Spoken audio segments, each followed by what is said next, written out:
আসসালামু আলাইকুম। সৌদি আরবে অবস্থানরত প্রবাসী ভাইদের জন্য আজকের এই গুরুত্বপূর্ণ আপডেটটি খুব মনোযোগ দিয়ে শুনুন। বর্তমানে আপনার ইকামা যদি ২ বছর, ৩ বছর বা ৪ বছর ধরে এক্সপায়ার হয়ে থাকে, তাহলে এই সমস্যার দায় আসলে কার? আপনার নাকি আপনার কোম্পানির? আজকের এই ভিডিওতে বিষয়টি পরিষ্কারভাবে তুলে ধরা হবে।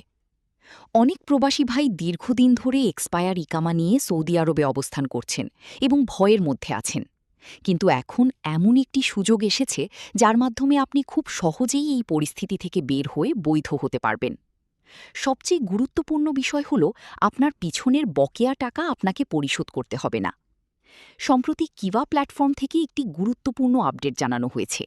সেখানে বলা হয়েছে, যদি কোনো কর্মীর ইকামা নির্দিষ্ট সময়ের পর এক্সপায়ার হয়ে ৩ মাসের বেশি হয়ে যায়, তাহলে তাকে একটি নির্দিষ্ট ব্যবস্থার আওতায় আনা হবে।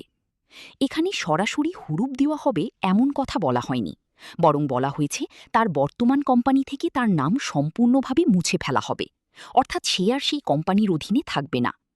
এখন প্রশ্ন হচ্ছে, এই অবস্থায় আপনি যদি নতুন কোনো কোম্পানিতে কাফালা হতে চান, তাহলে কি হবে? এখানেই রয়েছে সবচেয়ে বড় সুখবর। আপনি যদি নতুন কফিলের কাছে কাফালা হতে যান, তাহলে আপনার আগের বকেয়া টাকা নতুন কফিলের উপর আসবে না। সেই সমস্ত দায়ভার আপনার আগের কফিল বা কোম্পানির উপরই থাকবে। কারণ আপনার ইকামা এক্সপায়ার হয়েছে কোম্পানির কারণে, আপনার ব্যক্তিগত কারণে নয়।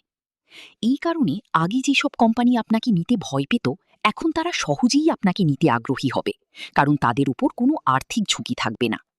তাই এখন আপনার জন্য সবচেয়ে বুদ্ধিমানের কাজ হচ্ছে যত দ্রুত সম্ভব একটি ভালো কফি বা কোম্পানি খুঁজে নিয়ে বৈধ হয়ে যাওয়া।